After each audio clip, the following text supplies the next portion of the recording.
नमस्ते दोस्तों, स्वागत है आपका अपने YouTube चैनल में। तो दोस्तों, जैसा कि आप लोग जानते हैं कि मैं आप लोगों के लिए नई नई क्राइम स्टोरी सुनाता रहता हूं, तो उसी क्रम में है ये स्टोरी। तो ध्यान से सुनिए। तो दोस्तों, ये स्टोरी है उत्तर प्रदेश के हमीरपुर की। तो दोस्तों, कुछ समय पहले क्या होता है, एक जोड़े की होती है शादी।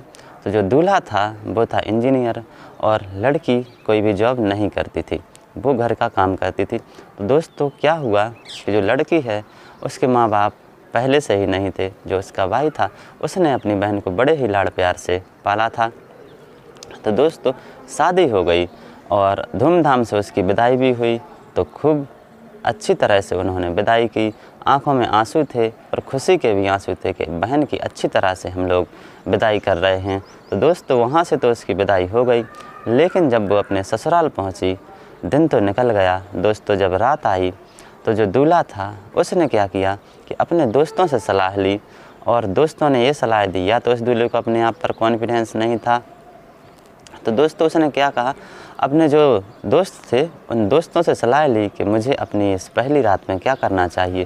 तो दोस्तों, उसके जो दोस्त थे वो अच्छे नहीं होंगे, तो उन्होंने ऐसी सलाह दे दी कि आपको शक्तिवर्धक टैबलेट का यूज करना चाहिए। तो उसने जो शक्तिवर्धक टैबलेट्स होती हैं, ना जाने कितनी टैबलेट्स खा ली। तो उसने क्या किया, जो दुल्हन थी उसके साथ रात में सुहाग रात के दिन उसने बड़ी ही बेरहमी से सुहाग रात मनाई।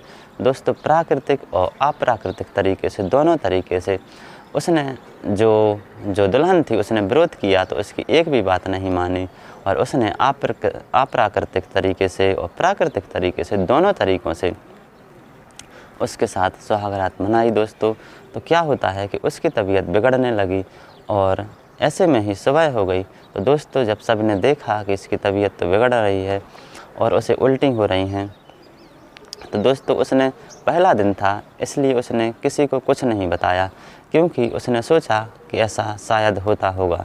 तो दोस्तों, ऐसा ही दिन गुजर गया और दूसरी रात आई। तो बिल्कुल जो घटना पहली रात को हुई थी दोस्तों, उसने फिर से शक्तिवर्धक टैबलेट खाकर दूसरी रात में भी यही घिनौनी हरकत की। दोस्तों, दूसरी रात तो ठीक है। दोस्तों, दूसरी रात गुजर गई, दिन आया, फिर से जब तीसरी रात आई तो दोस्तों फिर से उसने एक कुकृत्य किया। तो दोस्तों, जो दुल्हन थी उसकी हालत बहुत ज़्यादा तरीके से बिगड़ चुकी थी, और उसके जो घर वाले थे, ससुराल वाले महिलाओं से उसने कहा कि मेरी तबीयत दिन पर दिन बिगड़ती जा रही है। तो जो ससुराल की महिलाएं थीं उसने दुल्हन के भाई को फ़ोन लगाया कि आपकी बहन की तबीयत बहुत अधिक बिगड़ती जा रही है। तो दोस्तों, उसका भाई समझ गया कि कुछ ना कुछ तो गड़बड़ हुआ है। तो वो तुरंत जो दुल्हन की ससुराल थी वहाँ पर आया और अपनी बहन के लिए कानपुर लेकर चला गया, जहाँ पर उसने अस्पताल में उसे एडमिट करवाया। तो दोस्तों, दिन गुजर रहे थे और उसकी तबीयत और भी ख़राब हो रही थी, बहुत दवाई भी चल रही थी, लेकिन उसकी तबीयत में सुधार नहीं आ रहा था। तो दोस्तों, जब अस्पताल में उसकी जो भाई की पत्नी थी यानी ननद थी, उसने ननद ने पूछा कि मुझे बताओ यदि कोई घटना हुई है। तो उसने सब कुछ बताई, ये घटना, ये शक्तिवर्धक टैबलेट खाकर मेरे साथ एक घिनौना कुकृत्य करते थे जो मेरे पति थे। तो दोस्तों, ऐसा ही हुआ, 2-3 दिन बाद उसकी मृत्यु हो गई। तो दोस्तों, जब न्यूज़ वाले पहुँचे वहाँ पर तो उसकी जो ननद थी उसने सब कुछ बता दिया कि ऐसी ऐसी घटना हुई है जिस कारण से जो मेरी बहन है उसकी मौत हो गई है। तो दोस्तों, जो दूल्हा है वो अपना पक्ष रख रहा है कि जो दुल्हन है ये पहले से ही बीमार थी, इन्होंने बीमार की हालत में मुझसे इसकी शादी कर दी तो इसकी ये मौत हो गई। तो दोस्तों, जो लड़की के घर वाले हैं उन्होंने थाने में तहरीर दी है और दूल्हा अपना पक्ष रख रहा है, दुल्हन के तरफ वाले अपना पक्ष रख रहे हैं।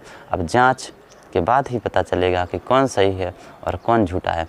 तो दोस्तों, ये कहानी सुनाने का मकसद किसी को परेशान करना नहीं है, दिल दुखाना नहीं है। दोस्तों, इस वीडियो का मकसद है सुनाने का आप लोगों के लिए जागरूक करना। स्वस्थ रहिए, मस्त रहिए। Thank you.